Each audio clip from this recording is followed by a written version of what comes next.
Bonjour à tous, ici j'ai déjà écrit des démonstrations. On va parler, donc toujours en trigonométrie, de ce qu'on appelle les formules fondamentales. Les formules fondamentales, ce sont des formules mathématiques de trigonométrie qui sont toujours vraies. Ok. Et donc souvent aux examens, on vous demande de les démontrer. Parfois vous ne savez pas très bien comment faire parce que vous avez tout simplement oublié.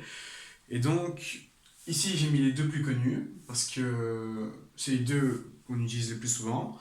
Mais il en existe d'autres. Mais bon, on va pas toutes les faire. Ici, je vais juste vous faire les deux plus connus. Ok.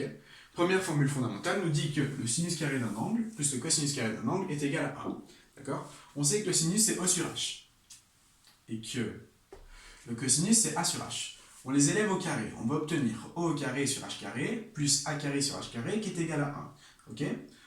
On continue notre développement et on obtient que ceci c'est égal à ceci. Donc O carré plus A carré sur H carré est égal à 1. Dans notre triangle rectangle, d'accord, on a l'angle opposé à l'angle adjacent et l'hypoténuse, d'accord. Par Pythagore, on sait que h carré, l'hypoténuse au carré, c'est O au carré plus A au carré, ok. C'est la somme des carrés des angles, des côtés, pardon. Et donc, si O au carré plus A carré c'est égal à h carré, je peux le remplacer ici, j'obtiens que h carré sur h carré est égal à 1, ma formule est démontrée. Vous pouvez mettre la vidéo en pause si vous voulez la réécrire calmement, parce que je passe directement à l'autre. Okay.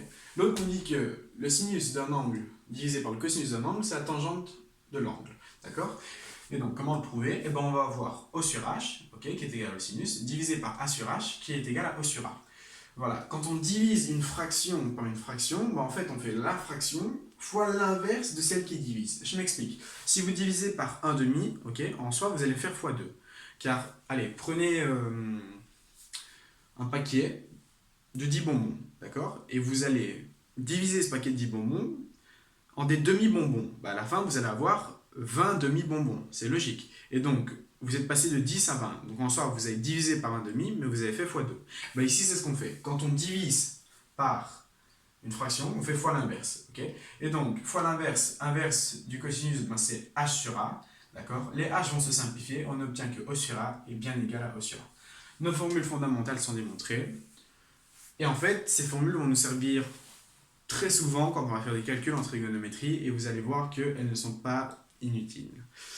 Voilà, je vous remercie de votre attention et j'espère que vous avez bien compris. Si vous n'avez pas compris, mettez en pause ou alors vous pouvez venir me trouver en privé sur Instagram ou sur Snap et je vous réexpliquerai plus clairement, on va dire.